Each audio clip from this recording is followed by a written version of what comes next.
Jackson Radio Show.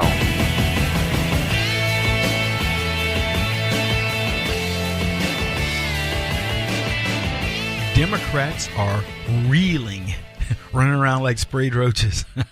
Welcome to the Kevin Jackson Show, KJRadio.com. Oh, my goodness. The Democrats know they've been caught. Things that are coming up are really getting eerie in some ways, and we'll talk about it in a second. But Democrats have to feel like, honestly, a McDonald's worker who got caught ordering, Papa John's pizza. Just have him sending it to work for his lunch. He's out the back door paying the dude in cash,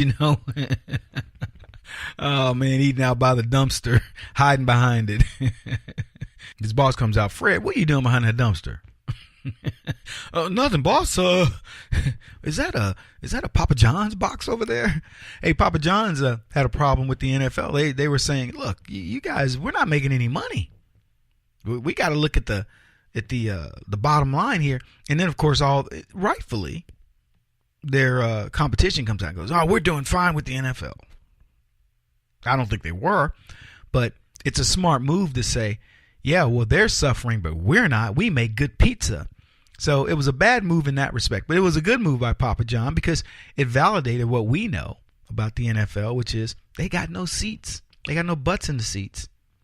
I talked the other day about it. I'm not going to belabor the point, not anymore this week, but come Thursday night, we'll let you know again because I'm going to tell you what's going to happen Thursday night. The numbers are going to go down. Football gets so easy not to watch, little by little. It's like, breaking up with a girlfriend.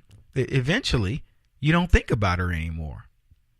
Or boyfriend, for my females in the audience. Eventually, when you break up, it's like, I'm done. And yeah, there are a couple things that'll jog your memory every now and then, but pretty soon you're going, no, that's it. I'm done. Woohoo.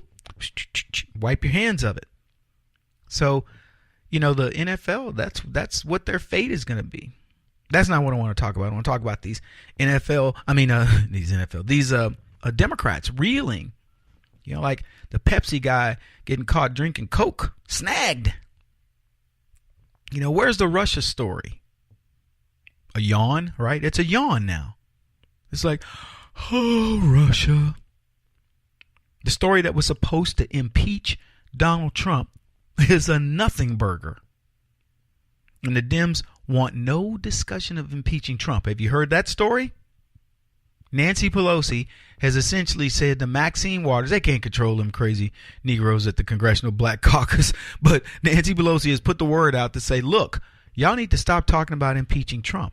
It isn't because she's a fan of Trump. What Nancy Pelosi is doing is she's trying to figure out how to maintain her power. She got a little power back when Donald Trump took over. Remember, it was less than 6 months ago. They wanted Pelosi's head on a platter. They were going to go straight up jihad over her. But now they're kind of backing off. Why? Because there's so many other controversies. Think about how bad it must be that you still want Nancy Pelosi and Chuck Schumer leading your party. I mean, think about Hillary Clinton, Debbie Wasserman Schultz, Donna Brazil's book, which, as I said, Donna Brazil's book revealed a lot of things. One, it revealed the crooked nature of the DNC and the collusion between the Hillary Clinton campaign and the DNC. It revealed the second thing, which I think was bigger, and that is that Barack Obama left the DNC broke. See, if you think about that particular point, it unravels all the things they're telling you about themselves. Obama's popular, Hillary's the best thing since sliced bread, blah, blah, blah. So for the most part, the Democrats understand that the wheels are coming off the wagon. But then Donna Brazil revealed one other thing that is kind of gone a little bit unnoticed, where she dedicated her book to Seth Rich. She called him a patriot. This is a kid who died under some very strange circumstances. And most of us really believe, and I don't even think it's a conspiracy theory, that the Democrats, likely the Clintons, had Seth Rich killed. Now, I know it sounds, when you start talking about people getting killed in politics and all that, it takes on this ominous thing and everybody wants to start looking at you like you're Alex Jones. Look, people, do you think that House of Cards is a joke? Do you think that, I don't know if you watch the show, but if you watch political shows, when you see people the FBI, the CIA, or somebody going after somebody, it's just usually CIA types. If you see people going after them, do you think that they made this up, that it's Hollywood, taking liberties? People get killed in politics. Wrong place, wrong time, know too much, suspected of knowing too much. This is not, when I tell you politics is a blood sport, I think people see it as, like a saying, like politics is a blood sport. Politics makes the UFC look like a rabbit fight. Politics is the most dangerous thing in the world, people. We downplay it. We want to think of the good nature of man. When people tell you, I'm afraid for my life, they're afraid for their lives. There are people, you should go study the deaths with the Clintons, and particularly when they were governor. I say they because it's they.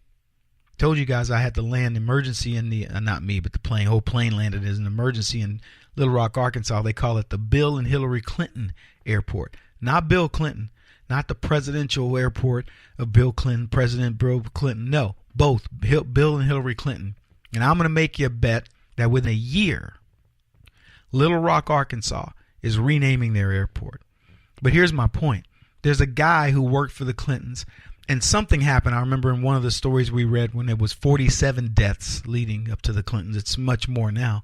But he made the comment, something happened, and his declaration to staffers was, I'm dead. And you know what? He mysteriously died. I'm not laughing at the death. I'm laughing at the guy going, it would be like that Bill Clinton had an affair, but you're the only one. You and maybe a Secret Service guy knows. And so suddenly it comes up and they start sniffing around, and you find out that some operative is looking for opposition research on Bill Clinton, and you say to yourself, uh-oh, I'm dead, because I'm one of the people who knows.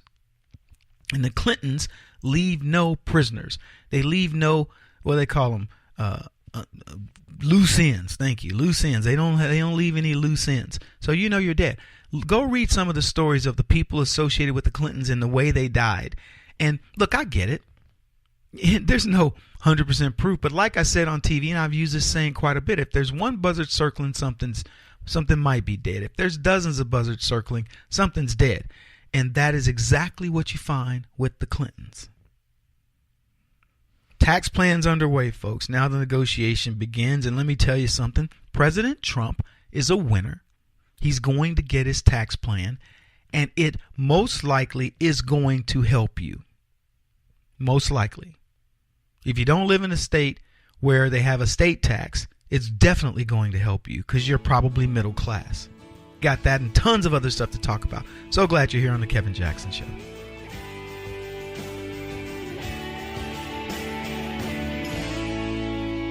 This is The Kevin Jackson Radio Show.